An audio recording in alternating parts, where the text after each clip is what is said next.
The quiet rebellion of Elias Granger. Elias Granger never craved recognition.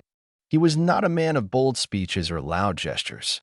His world was defined by the rhythm of soil and seasons, plowing the land in spring, tending cattle through summer, storing feed for the long Montana winters.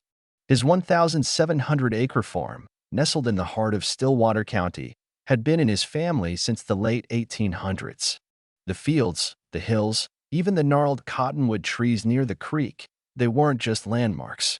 They were sacred, each bearing the weight of legacy. Each morning, Elias rose before dawn. He'd sip black coffee in silence, then head out to check irrigation lines, inspect fencing, or mend machinery. His was a world where things made sense. If something broke, you fixed it. If it rained, you worked around it. And if someone needed help, you showed up. That quiet order was all he ever wanted. But that order shattered on a Tuesday afternoon. It began innocently enough. Elias had been sorting through an envelope from the county tax office.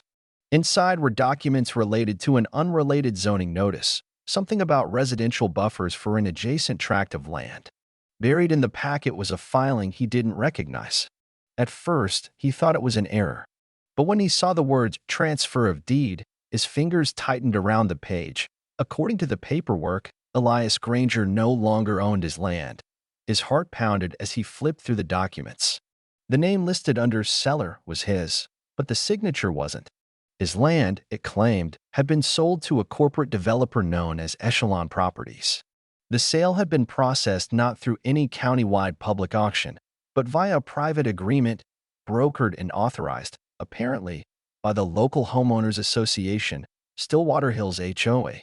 That made no sense.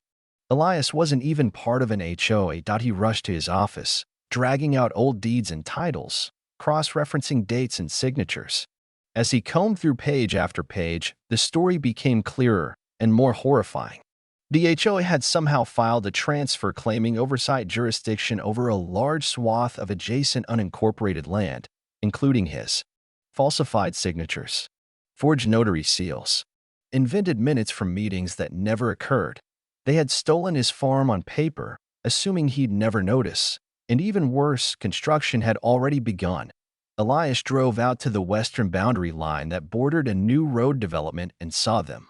Bulldozers tearing into the earth like it had never belonged to anyone. Trees older than the town itself were lying in splinters. His pastures were now survey markers and orange plastic fencing. He stood at the edge of the damage, fist clenched. And right then, under the gray Montana sky, Elias Granger made a decision. He wasn't going to fight for revenge. He was going to fight for principle. He called Maeve Anderson, a land rights attorney and longtime friend of the family. She was tough, sharp-witted, and famously fearless in court. They forged everything, Elias told her. They think I'll roll over because I've got mud on my boots. Maeve didn't hesitate. Then we're going to make them wish they'd stayed in their lane. Over the next few weeks, Elias and Maeve worked tirelessly. Maeve subpoenaed internal HOA records, combed through incorporation documents, and filed injunctions to halt further construction. But the HOA was crafty. They claimed Elias's land had fallen under their expanded jurisdiction after a recent redistricting effort. The corporate developer, Echelon Properties, insisted they'd purchased the land in good faith. The county? They wavered, unwilling to take a side without further investigation. Meanwhile, the bulldozers kept moving. Elias returned to his kitchen one night, weary and demoralized. He poured himself a glass of water and paused. It was something his grandfather used to say, echoing in his memory. Son, the land may be gold, but water? Water is life. Suddenly, it hit him. Digging through a dusty filing cabinet in the barn, Elias unearthed a leather-bound folder. Inside, preserved carefully between waxed paper, were the original water rights deeds signed in 1932 by the Territory of Montana, granting the Granger family exclusive access to the aquifer beneath their land. Not just access. Control. Back then, nobody understood the value of groundwater. But now, decades later, it was the region's lifeline. The HOA's subdivisions, the shopping plaza, the schools, they all relied on wells that tapped into the aquifer beneath Elias's farm. And Echelon had just built their luxury homes atop that same system.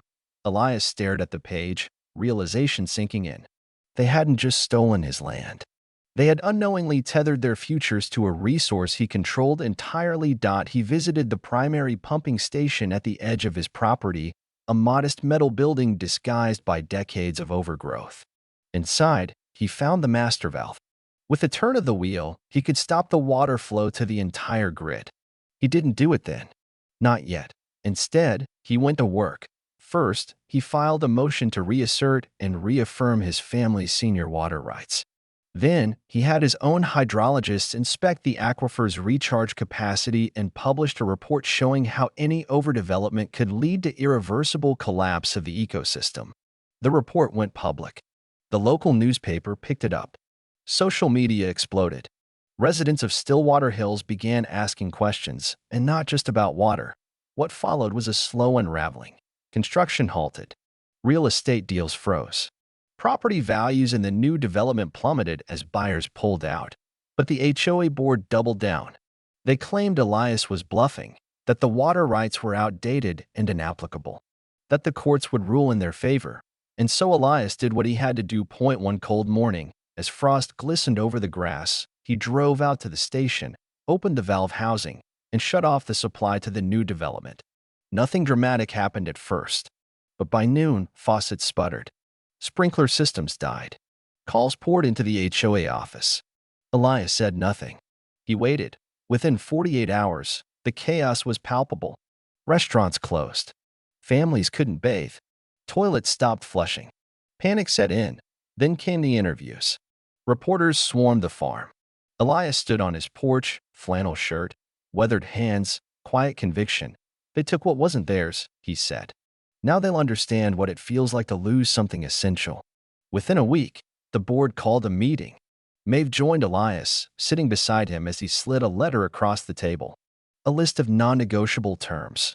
Full restoration of deed ownership to Elias Granger. A cease and desist on all construction on Granger property. A formal, public apology issued by the HOA. Financial compensation for damages caused during illegal development. In the dissolution of the HOA's expanded jurisdiction, the board laughed at first. Then Elias handed them a copy of the water rights deed. Their laughter stopped. By the following Friday, every demand was met. The apology aired on local TV. The development project was abandoned. The county reassessed its zoning process and launched a broader investigation. Multiple HOA board members resigned in disgrace. Echelon Properties pulled out of Montana entirely. Elias turned the water back on. As the pumps hummed and water flowed once more, cheers erupted from homes, businesses, and schools. The town celebrated, not just because life was returning to normal, but because truth had prevailed. Over the next year, Elias worked to rebuild his land. With help from volunteers and local farmers, he cleared the debris, replanted the fields, and restored the fencing. Wild grasses returned. So did the birds. The soil healed, and so did Elias. He began holding monthly town hall sessions in his barn, where community members discussed ways to safeguard property rights. He offered workshops on water conservation, sustainable farming, and legal literacy. His story became national news. He never sought the spotlight, but when invited to speak at conferences or schools, he accepted with quiet dignity. "I'm not special," he'd say. "I just refuse to let people treat me like I didn't matter." One crisp autumn evening, as he sat on his porch watching the sun dip below the hills, Elias thought of his grandfather, his father, the generations who had poured their lives into this land. It was whole again. And so was he. Justice, he realized, isn't always loud. Sometimes it wears calloused hands and smells like turned earth, and sometimes it begins with a valve and a man who says, "Enough."